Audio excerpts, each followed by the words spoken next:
a área social, a área de projetos, a área de auxílio, tá, das instituições ou da sociedade civil, com ações comunitárias, com os problemas que se verificam hoje na questão da assistência social, onde o governo não tem mais dado aquela atenção devida, até mesmo porque é difícil, né? Então é mais fácil a própria sociedade se mobilizar e auxiliar nessas questões sociais todas.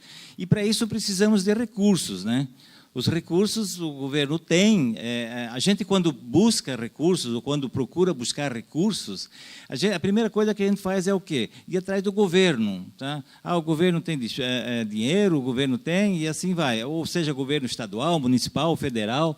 Mas não é só o governo que tem dinheiro. Tá? A gente tem várias, pelo menos grandes campos, assim, a gente tem 4 origens, tá? Ou 4 fontes de recursos para manter projetos e para direcionar projetos. Um deles, por exemplo, o principal recurso que eu considero é a geração própria. Tá? O que seria geração própria? As instituições, elas podem buscar dinheiro próprio, elas podem ter a sua fonte própria. Por exemplo, existem algumas instituições que a gente pode... Vou citar uma só. O Projeto Tamar, por exemplo, ele tem geração própria de renda, sabe? Ele vende camisetas, ele vende produtos, tá? Ou outra coisa, tem... por exemplo, explorar um estacionamento, tá? Também é uma geração própria de renda, que é o melhor recurso que tem. A geração própria de recursos, você não precisa justificar para ninguém, você vai lá, explora uma atividade, por exemplo, essa questão do Projeto Tamar, ou mesmo a questão do estacionamento, e assim várias outras tem. Você capta o recurso ali e investe da forma que você bem entender no seu projeto, sabe? Não precisa dar satisfação para ninguém, tá? E geralmente é uma fonte duradoura, tá? Enquanto projeto. Patrocínio. O patrocínio geralmente é investido na empresa, na instituição. Tá? O patrocínio é feito, pode ser por pessoa jurídica ou física, mas o patrocínio não patrocina o projeto em si. Ele ajuda a empresa, a instituição. Tá? Então, são contribuições mensais, nem sempre expressivas, às vezes é pouca coisa, um pouquinho aqui, um pouquinho ali. Não deixa de ser uma boa origem ou fonte de recursos. Tá? Uma outra fonte de recursos seria o apoio. Só que o apoio não tem nada a ver com o financeiro. O apoio, você, como instituição, você, de repente, tem um escritório de contabilidade, onde você faz a contabilidade, ou uma empresa de informática, tá? Onde ela financia, ela ajuda você, ela não cobra a mensalidade, por exemplo, da contabilidade, ou presta alguma assessoria na área de informática, não cobra nada por isso, então é apoio. Tá? A parceria é o melhor que tem, é o mais fácil que tem. Porém, de todos esses ali, é o que mais prende você. Porque a parceria que você faz com uma empresa, ela é específica para um projeto, ela não é para a instituição. É projeto Educação X. Tá? Então, a parceria que você faz com uma empresa, ela... vai financiar especificamente aquele projeto. Então, você tem que prestar contas com a empresa, você tem que prestar contas da aplicação do dinheiro, sabe? Então, não é vamos dizer assim, é meio blindado, tá, o dinheiro, tá? Porque você não tem jogo de cintura para aplicar em alguma coisa que não seja no projeto específico. Mas é um dinheiro fácil, tá? Dinheiro fácil, que eu digo, se você tiver um bom projeto, apresentar um bom projeto, que a gente vai ver mais adiante, o que precisa, as necessidades, tá? Os critérios, como deve ser feito um projeto, você consegue buscar recursos. Para tudo isso aí funcionar bem, tá? Você tem que ter na sua instituição... Eu sei que muita gente não tem, muitas instituições não têm, e a pessoa que faz os programas, faz o projeto, faz a captação, O ideal é que você tenha profissionais, tá? Ou pelo menos, se você é o titular, o diretor da instituição, você prospectar, você criar e manter atualizado um banco de financiadores e você ir atrás. Agora, se você tiver alguém que te auxilia nessas tarefas, é ideal, né? Nós vamos ver, são 4 itens ali que a gente pode dividir. Por exemplo, esse ato de terceirizar ali, aliás, o ato da prospecção, que seria buscar clientes, identificar clientes, assim como a formatação do projeto, tá? Que seria escrever o projeto. E escrever projeto aqui é complicado. Essas 2 atividades, elas podem ser terceirizadas. Sabe? Você não precisa, você especificamente, fazer o projeto. Você busca, terceiriza. Só que, assim, ó, por exemplo, a atividade de formatação, seria interessante que não a pessoa que capta o recurso escrever o projeto. Porque o projeto para escrever um projeto desse inicial, ele leva em torno de uns 2 meses, dependendo da complexidade ou da quantidade de informações que você tem que buscar no mercado. Você tem que, sabe, sair de dentro da empresa ou da instituição, você tem que fazer levantamentos, né? E tudo isso toma tempo.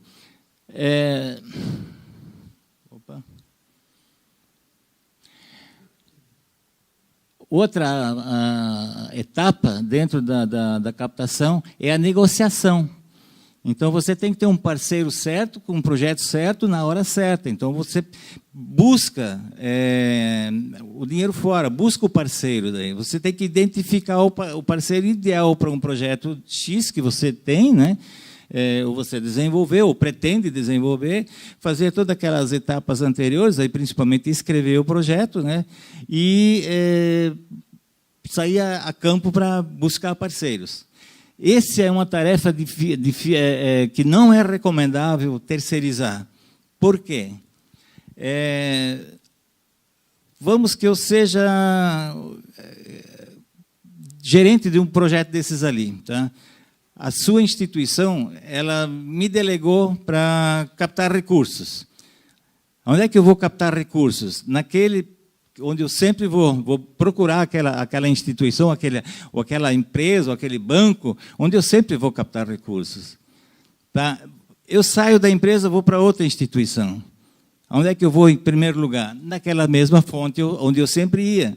E vou dizer, não, eu tenho um outro projeto aqui, mas não, esse aqui é um pouco melhor do que aquele. Então, sabe, compromete a própria instituição de vocês. Então, a captação aqui, a negociação, é indicado que seja feito diretamente pela empresa, pelo diretor da instituição, e não terceirizar essa parte ali.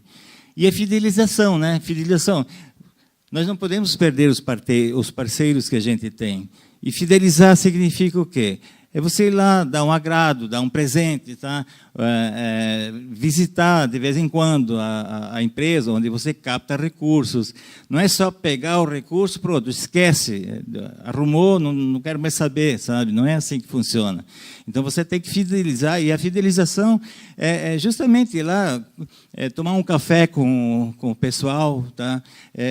Levar uma lembrança, alguma coisa assim. Isso fideliza. Você tem que marcar presença sempre, sabe? Porque senão as pessoas esquecem, né?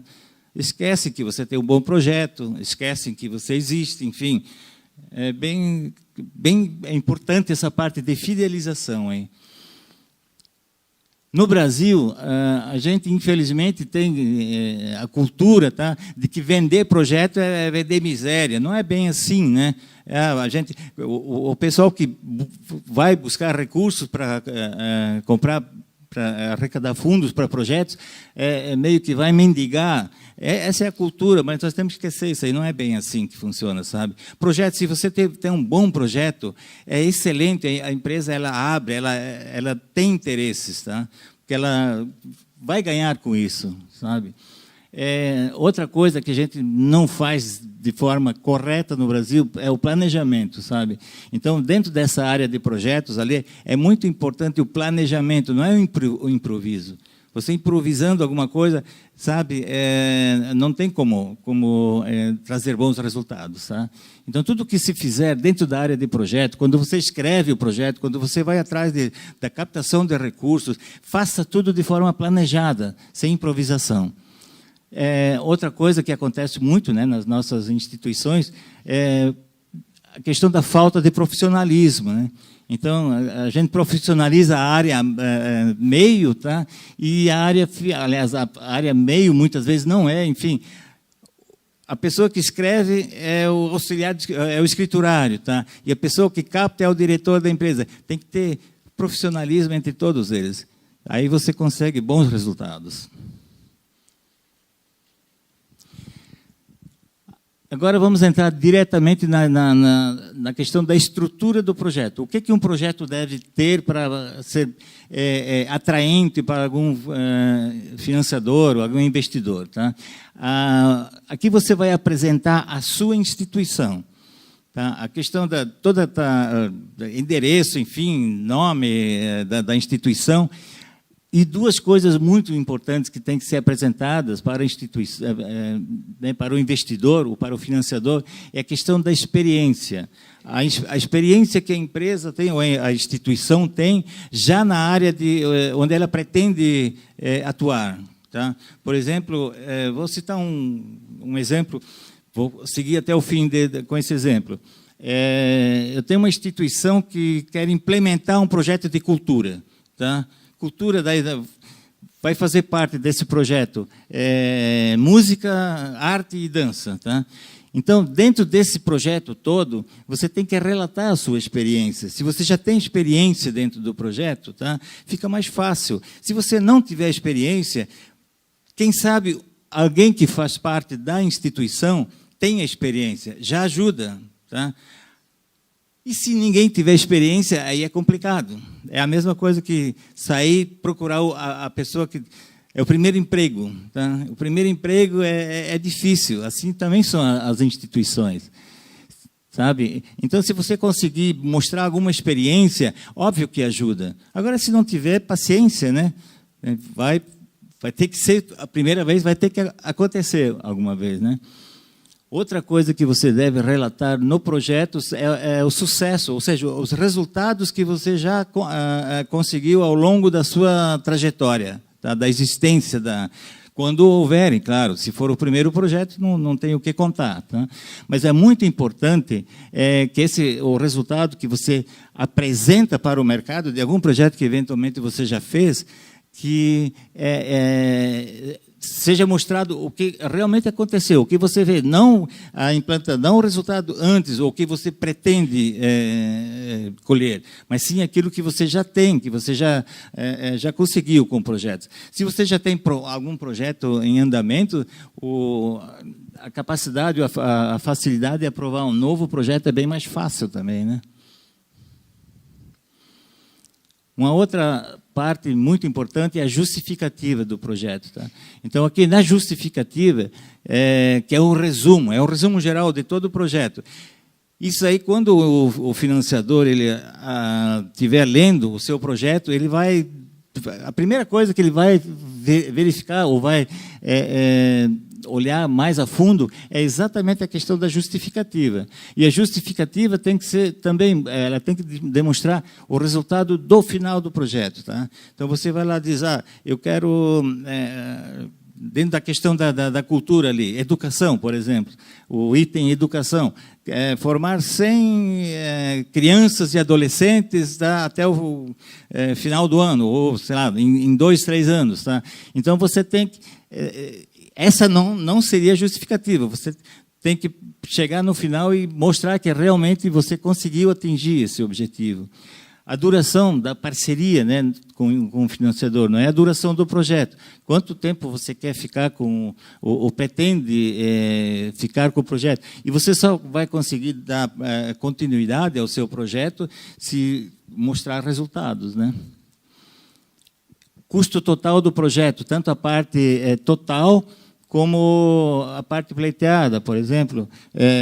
Aqui você tem, às vezes, recursos próprios, né? Então, por exemplo, você tem um projeto de 200 mil, tá? E com 50 mil reais são recursos próprios. Só que você vai apresentar o projeto como 200 mil, não como 150 mil. Porque você chega, pede 150 mil, o financiador ele pergunta, e você vai entrar com alguma coisa? Não, nada. Quer dizer, aí fica difícil aprovar o projeto. Então, você sempre tem que mostrar o total do projeto. Tá? A parte que você... E a parte que a instituição aplicou, não necessariamente é financeira. Tá? Você pode ter instalações, você pode ter equipamentos que fazem... É a contrapartida, né? Na verdade, é tratado como... Os órgãos públicos, eles tratam como contrapartida, né? Então, é importante que você mostre o total, que você também tem capacidade de participar com alguma coisa nisso aí.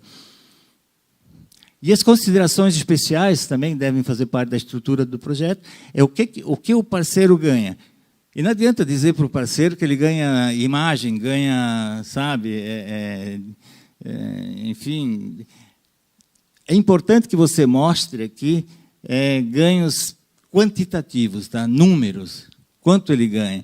É meio complexo. Por exemplo, assim, ó, como é que eu vou apresentar quanto ganha um projeto de educação numa comunidade X? Se eu estiver próximo de uma empresa, por exemplo, eu vou implantar lá uma creche. Tá? Eu posso, como ganho... Eu posso alegar o seguinte,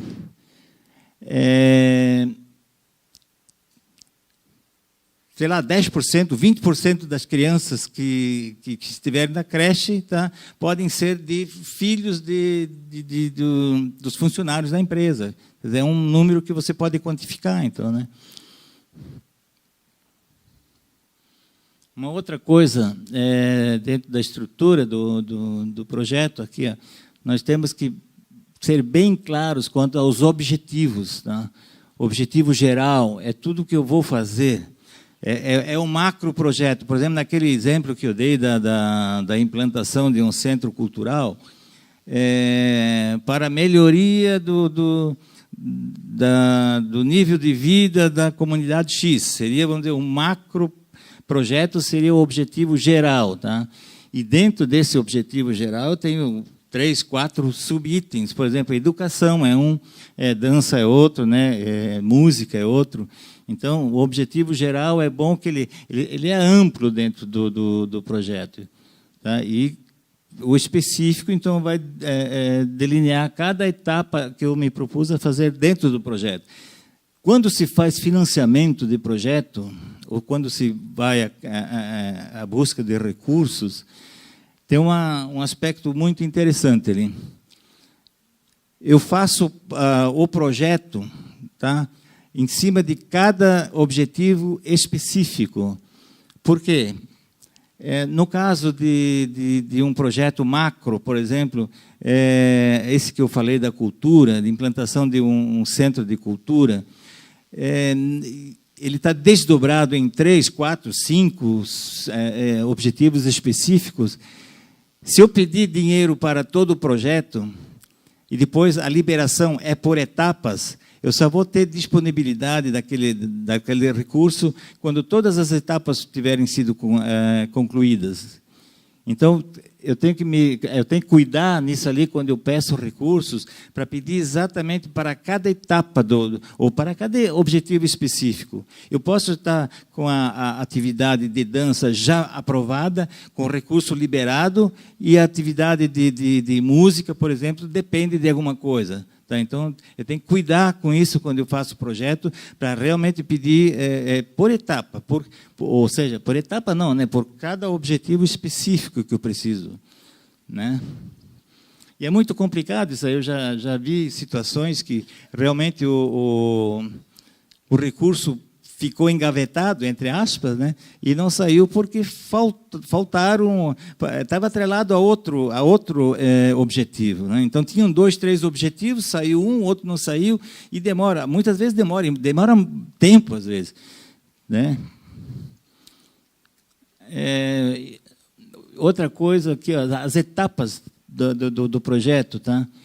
Que é o resultado de um conjunto de atividades. Então, dentro desse objetivo específico, quando se faz o projeto, quando se escreve o projeto, tem que estar bem delimitado, tem que estar bem especificado o resultado de cada atividade, ou seja, como é que eu vou dar seguimento com cada atividade que consta no projeto, né? Então, é bom esmiuçar bem as atividades. Quanto mais aberto, quanto mais detalhado você tem, melhor são as chances de você conseguir a aprovação do projeto. E as atividades que serão executadas, né? Não como serão executadas, o que será executado. Dentro do plano de música, por exemplo, compra de instrumentos, compra de sei lá, mesas, cadeiras, tá? Contratação de professores. Então, tudo isso, cada etapa, cada fase disso ali tem que ser especificada dentro do projeto. Tá?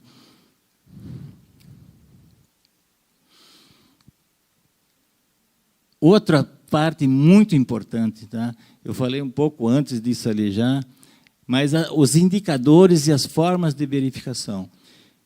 Não adianta, por exemplo, os financiadores, principalmente, na verdade todos, né?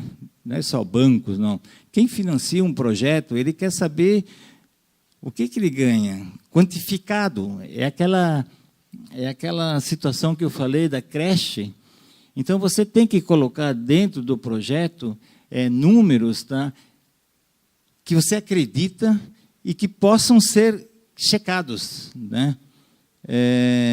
Eles têm que ser realmente conferidos e têm que ser fidedignos, né? A questão da qualidade também é importante, mas hoje qualquer coisa que se avalia, que estiver ligado a números que você pode quantificar, é bem mais fácil de você conseguir algum resultado, sabe? E prever também, né, dentro da estrutura do projeto e dentro do projeto, os fatores de risco e os mitigantes. Mitigantes é plano B, né?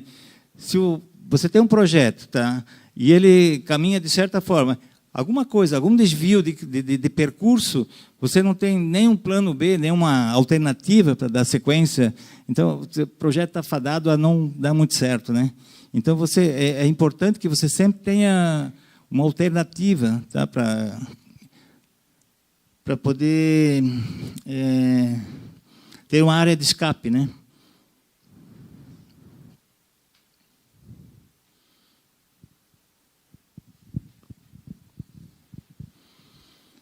A metodologia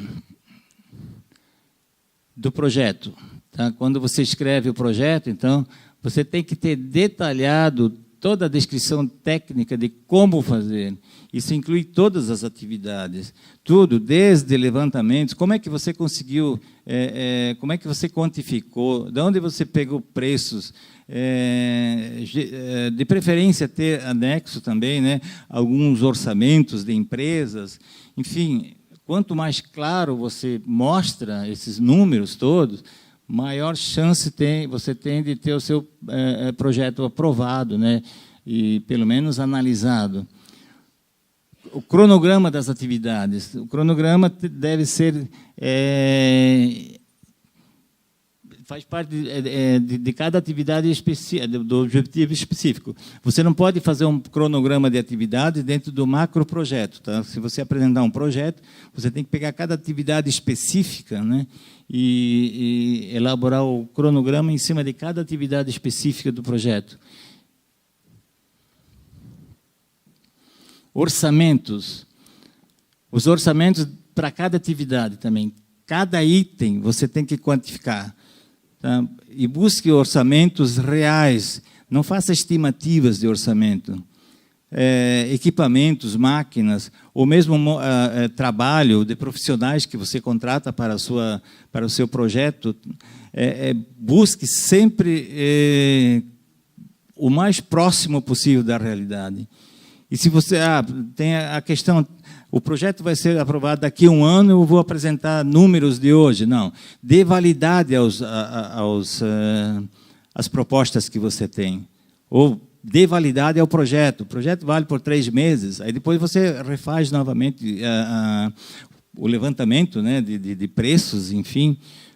Infelizmente, a gente vive numa realidade não muito estável, né, quanto à questão de preços no Brasil, mas é bom, quando você fizer o projeto, você ter em mente que a inflação existe, que o preço muda. Às vezes nem é uma questão de inflação, mas, enfim, é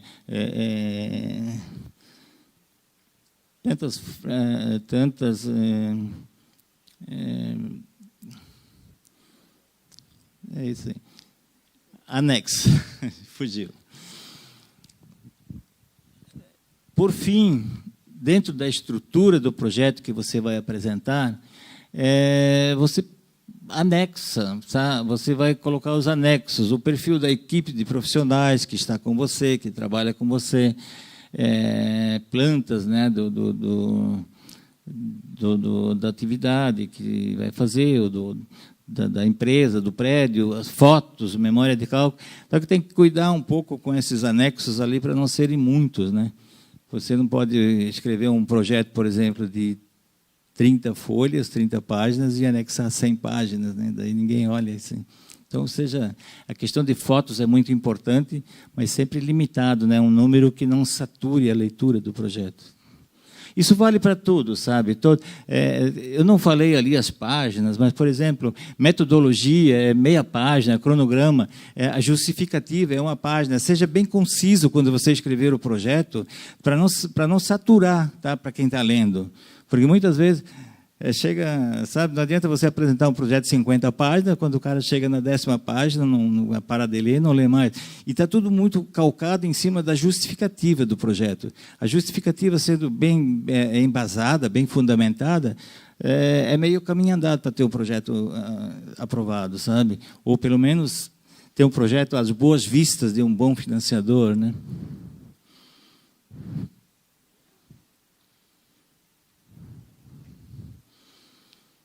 Algumas recomendações importantes, né, para quem quiser um bom projeto. O projeto deve ter começo, meio e fim, e nessa ordem, sabe? Eu já vi projetos que começam no fim, vão para o começo, e no fim vão para o meio e não diz nada, é terror, sabe? Então, você tem que ter realmente uma sequência e respeitar bem essa sequência, né, claro. Outra coisa, o projeto ele tem que ser claro, objetivo, né, conciso. Ele deve responder a pergunta, né, e não justificar as perguntas. A gente é acostumado, no Brasil é mais ou menos assim, a gente justifica a pergunta, não responde perguntas, né? Mais uma vez, é muito importante, ter objetivos quantificáveis, números atraem, sabe? Qualquer projeto, qualquer coisa, não só em projetos, a gente também, né? Qualquer coisa que esteja ligada a números, elas atraem, elas se tornam mais fáceis de negociar e de visualizar também. É o caso aqui do projeto, né?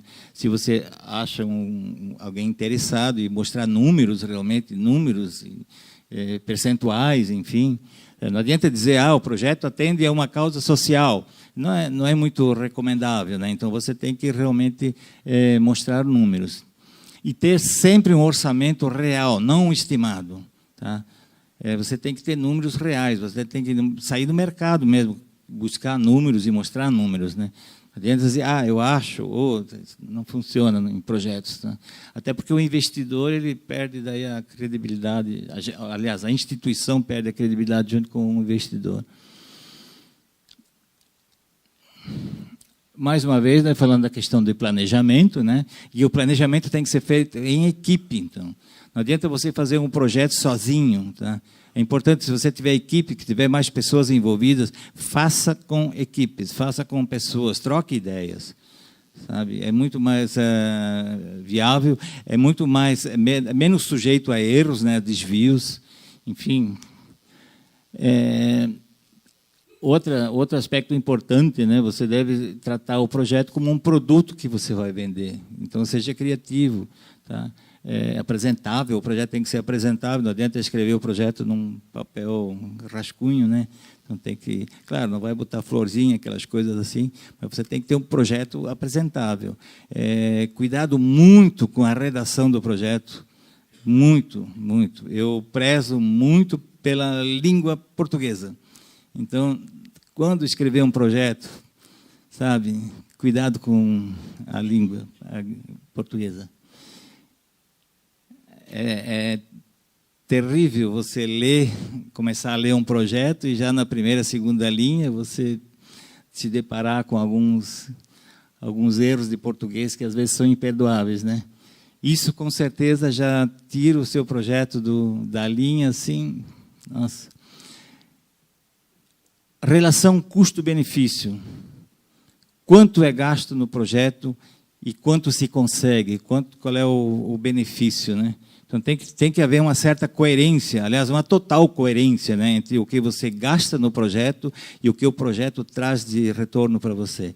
Isso tem que ser mostrado assim, claramente, já até no início, lá na questão dos objetivos, das justificativas, tem que ter coerência os números ali, sabe? Outra coisa importante, o financiador não é banco, ele é um parceiro. Então, você deve... Tem muitas vezes o financiador pede alguma informação para o dono do projeto, para o diretor do projeto, ele acha que não deve informações ao financiador. Ele deve, sim. Tem que encarar realmente o financiador como um parceiro. E ele pode opinar, ele pode ajudar, ele pode dar sugestões. Tá? É claro que ele não pode querer mudar tudo, né? Daí já não passa mais... Aí o projeto deixa de ser seu e passa a ser do parceiro. Também não pode ser assim. Tudo dentro dos limites, né? E a questão de parceria, né, segue ali. A gente não vende projetos, na verdade, a gente conquista parceiros. Porque você, quando faz um projeto, você tem que pensar no futuro. Não é aquele único projeto que você pretende fazer. Por exemplo, uma comunidade de um lugar qualquer aqui de Florianópolis, tá, ou qualquer lugar que seja, se você atende uma comunidade toda,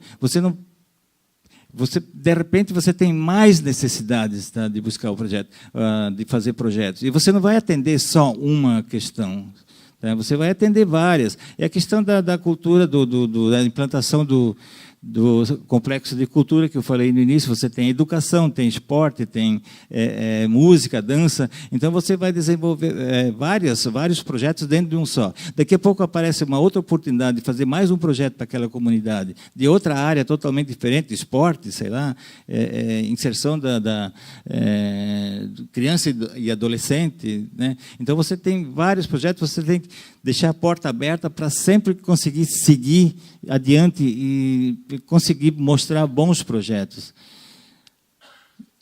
E, por fim, aqui, o que se conquista, aliás, os parceiros é o sucesso. É o sucesso dos seus projetos vai possibilitar fazer mais projetos. Daqui a pouco você tem uma marca constituída, marca entre aspas, né? Projetos de fulano são excelentes projetos, então você vai construir o seu nome no mercado com isso. Não que, claro, sempre voltado para a causa social, tá? Projetos, instituições existem para atender causas sociais. Mas é a credibilidade de você buscar dinheiro quando você faz um bom projeto com seriedade, tá? E faz mais outro, e dá certo, tá? E acompanhe o projeto depois. Você tem que ter acompanhamento. Não adianta eu fazer um projeto, captar recurso, tá? Conseguir o recurso, quero alfabetizar 100 crianças, tá? Tudo bem. Depois, você conseguiu alfabetizar 100 crianças? Você vai atrás depois dos resultados, depois de implantado o projeto. É muito importante essa questão de ir atrás depois, sabe? Por exemplo,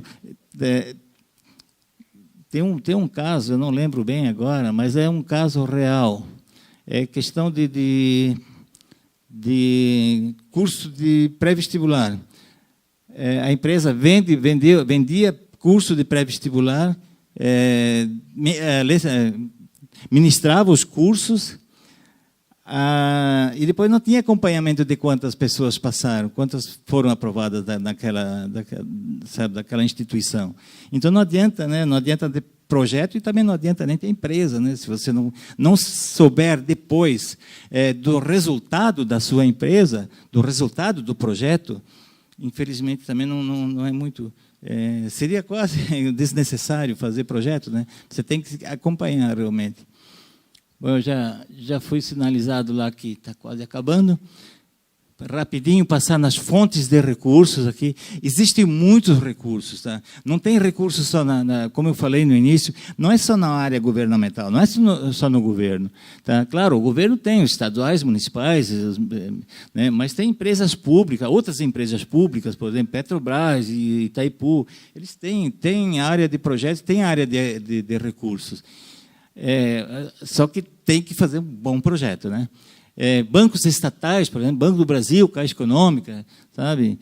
Outras agências governamentais, como Agência Nacional de Águas, enfim, tem N agências, N fundos, N fontes de recursos. Fundos, né? Fundo do Meio Ambiente, Fundo de Direitos Humanos, agências internacionais, projetos internacionais, existem recursos internacionais. Óbvio que cada projeto, cada instituição ou cada fonte dessa tem um repertório de requisitos, você tem que preencher alguns requisitos, né? Mas existem fundos em instituições internacionais também. Japão, Itália, Alemanha, o BID tem recursos também. Outros organismos, né, como a ONU, também tem fontes de recursos, embaixadas, fundações internacionais, e assim vai. Iniciativa privada também tem recursos, né? As empresas privadas, né, por meio de incentivos fiscais, daí, imposto de renda, aquele negócio todo, bancos, outras organizações não governamentais, e as pessoas físicas, né? Pessoas físicas também fazem doações. E as leis que amparam a questão das doações, né, para a OSC, tem a Lei 13.019, né, que é a própria lei da OSC, depois tem a Lei Rouanet, né, a Lei 8.313, tem a Lei 10.741, que é o Estatuto do Idoso, a Lei 8.069, que é o ECA, tem o PRONON, PRONAS, tem a Lei do Incentivo do Esporte, bibliografia. Obrigado pela atenção. É isso.